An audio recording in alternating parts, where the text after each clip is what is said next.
دوستو، جو لوگ یتیموں کا حق کھاتے ہیں ان کے بارے میں اللہ عز و جل نے بہت سخت وعید سنائی ہے۔ اللہ عز و جل نے سورۃ النساء میں ارشاد فرمایا، ان الذین یاکلون اموال الیتامی ظلما انما یاکلون فی بطونہم نارا وسیصلون سعیرا۔ فرمایا کہ ان الذین یاکلون اموال الیتامی ظلما، بے شک وہ لوگ جنہوں نے ظلم کرتے ہوئے یتیموں کا حق کھایا، انما یاکلون فی بطونہم نارا، بے شک انہوں نے اپنے پیٹوں میں آگ کو بھرا، وسیصلون سعیرا، اور عن قریب وہ ایسی بھڑکتی ہوئی آگ کو دیکھیں گے۔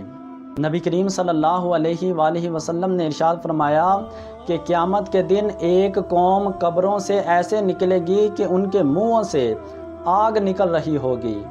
صحابہ کرام نے عرض کی، یا رسول اللہ صلی اللہ علیہ وآلہ وسلم، وہ کون لوگ ہوں گے؟ تو نبی کریم صلی اللہ علیہ وآلہ وسلم نے ارشاد فرمایا، اے میرے صحابہ، وہ لوگ ہوں گے جو یتیموں کا حق کھاتے ہیں۔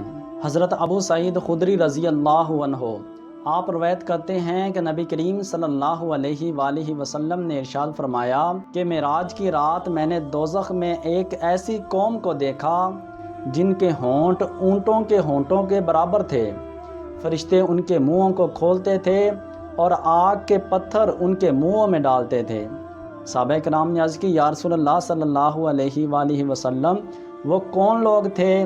تو نبی کریم صلی اللہ علیہ وآلہ وسلم نے فرمایا کہ جو دنیا میں رہ کے یتیموں کا حق کھاتے تھے۔ حضرت ابو ہریرہ رضی اللہ عنہ آپ روایت کرتے ہیں کہ نبی کریم صلی اللہ علیہ وآلہ وسلم نے ارشاد فرمایا، 4 لوگ ایسے ہیں جن کو جنت میں داخل نہ کرنا اللہ عز و جل کا حق ہے۔